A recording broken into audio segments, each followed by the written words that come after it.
শনিবারের সকাল মানেই যেন রবিবার জানান দিচ্ছে কাল আমি আসছি।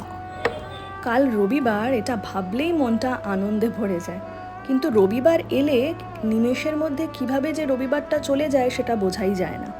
সকাল সকাল ঘুম থেকে উঠে গরম জল খেয়ে আগে ভাতটা বসিয়ে দিলাম, তারপর মেয়েকে নিয়ে গেলাম একটু ছাদে ঘুরতে।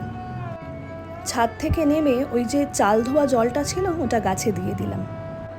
এবার মেয়ের চট করে জলখাবারটা বানিয়ে নিলাম। এই দেখো মেয়ে কিভাবে আমাকে বিস্কিট খাইয়ে দিচ্ছে। এবার এই বিস্কিটটা নিজেও খাবে। মাথায় মাখার তেল একেবারে শেষ হয়ে গেছিলো। এই দুটো স্যাম্পল অনেক দিন আগে ফ্রি পেয়েছিলাম, তাই এই দুটো দিয়েই ভাবলাম মাথায় মাখার একটা চট করে একটা তেল বানিয়ে ফেলি।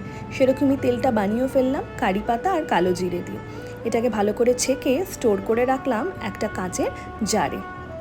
এবার হাতে বিপত্তারিণীর ডোর বেঁধে বেরিয়ে পড়লাম অফিসের উদ্দেশ্যে। তো চলো, টাটা।